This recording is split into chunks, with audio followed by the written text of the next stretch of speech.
Police കലൂരിലെ ഹോട്ടലിലെത്തിയപ്പോൾ നടൻ ഷൈൻ ടോം ചാക്കോ മൂന്നാം നിലയിൽ നിന്ന് താഴേക്ക് ചാടിയത് എന്തിനായിരിക്കും? ലഹരി കേസിൽ നടനെ പോലീസ് സംശയമുനയിൽ നിർത്തിയത് അന്നത്തെ ആ ചാട്ടമാണ്. എന്നാൽ ഫോറൻസിക് പരിശോധനാ ഫലം വന്നപ്പോൾ നടൻ ലഹരി ഉപയോഗിച്ചിരുന്നില്ലെന്ന് കണ്ടെത്തൽ. കേസിൽ പോലീസ് കോടതിയിൽ ഉടൻ റിപ്പോർട്ട് നൽകും. ഷൈനിനെയും സുഹൃത്തിനെയും പ്രതിപ്പട്ടികയിൽ നിന്നും ഒഴിവാക്കിയാകും റിപ്പോർട്ട് സമർപ്പിക്കുക. ഇതോടെ ഈ കേസ് ഇല്ലാതാകുമെന്നാണ് സൂചന. സംസ്ഥാനത്ത് ആദ്യമായി കൊക്കൈൻ ഉപയോഗവുമായി ബന്ധപ്പെട്ട് രജിസ്റ്റർ ചെയ്ത കേസിലും ഷൈനിനെ 10 വർഷത്തിന് ശേഷം കോടതി കുറ്റവിമുക്തനാക്കിയിരുന്നു.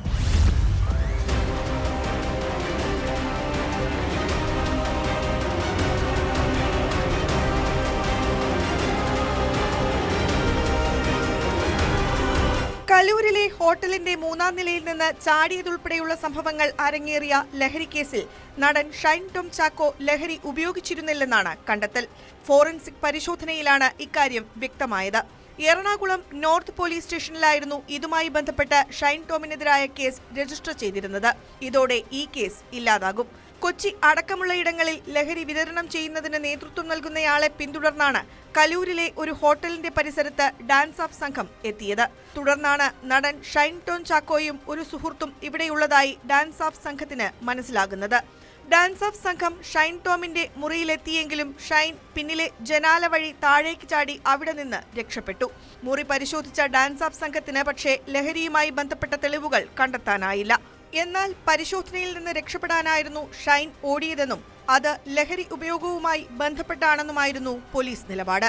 തുടർന്ന് ഷൈനിനും സുഹൃത്ത് അഹമ്മദ് മുർഷാദിനുമെതിരെ NDPS നിയമത്തിലെ സെക്ഷൻ 27 അനുസരിച്ച് കേസെടുക്കുകയും ചെയ്തു. ഒളിവിലായിരുന്ന ഷൈൻ 2 ദിവസത്തിന് ശേഷം പോലീസ് മുമ്പാകെ ചോദ്യം ചെയ്യലിന് ഹാജരായി. തുടർന്ന് മുടി, നഖം അടക്കമുള്ളവ ഫോറൻസിക് പരിശോധനയ്ക്ക് അയച്ചു. ഈ പരിശോധനയുടെ അടിസ്ഥാനത്തിലാണ് ഷൈനിന്റെ ശരീരത്തിൽ ലഹരിയുടെ സാന്നിധ്യം കണ്ടെത്താനായിട്ടില്ലെന്ന് വ്യക്തമാക്കിയിട്ടുള്ളത്.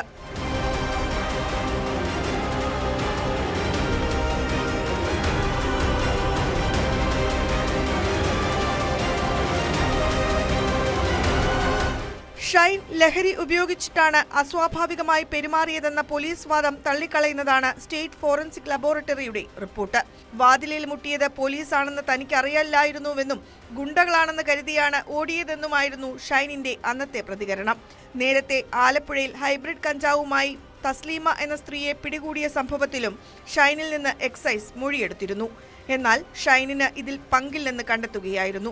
സംസ്ഥാനത്ത് ആദ്യമായി കൊക്കൈൻ ഉപയോഗവുമായി ബന്ധപ്പെട്ട് 2015 രജിസ്റ്റർ ചെയ്ത കേസിലും ഷൈനിനെ അറസ്റ്റ് ചെയ്തിരുന്നുവെങ്കിലും 10 വർഷത്തിനു ശേഷം 2025 കോടതി കുറ്റവിമുക്തനാക്കുകയായിരുന്നു.